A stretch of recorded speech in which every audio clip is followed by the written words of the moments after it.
name is Samantha. I have a learning disability called dyslexia. Dyslexia impacts my reading, writing, and math.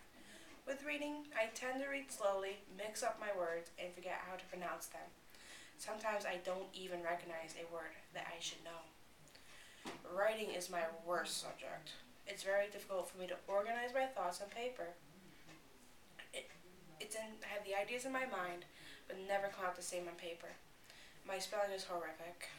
I still need a lot of help with my grammar. I'm pretty good in math. Sometimes I read an equation wrong, but for the most part, I don't struggle as much as I do in writing. My learning disability impacts every area of my college work. It takes me so much longer to read than most students, so I need reading assignments as far as advanced as possible. I also need a DRC to order my textbooks in a digital format so that I can use a program called Kurzweil.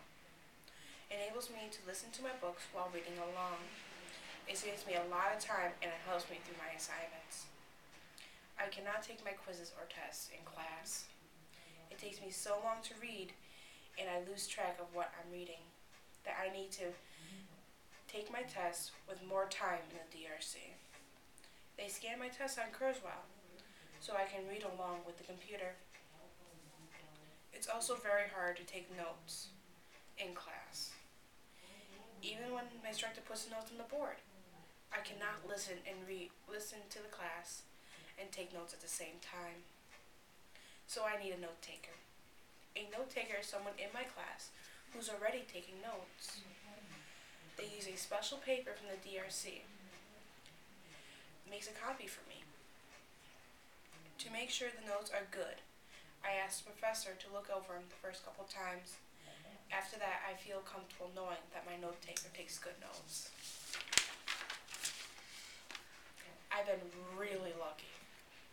Most of my instructors have been very helpful, but there are a few things that faculty could do to make their classrooms more accessible for students with reading disabilities.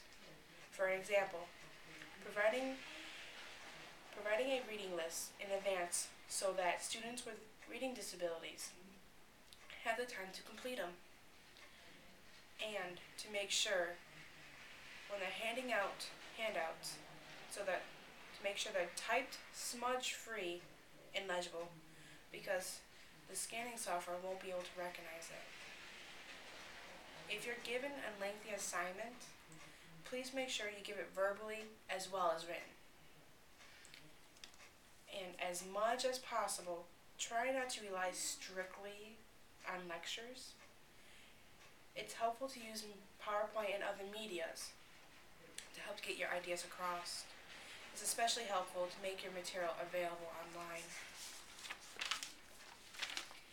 As for students with disabilities, try to decide if they want to use the DRC. I would recommend meeting with them. Find out what you're available for your individual needs, and setting up accommodations even if you don't want to use them. It's not like high school. If you choose not to use your accommodations and fail at a test, you will not be able to retake that test. You'll have to suffer with the consequences. To avoid this, I would strongly recommend using the DRC. I have, and it helped out a lot.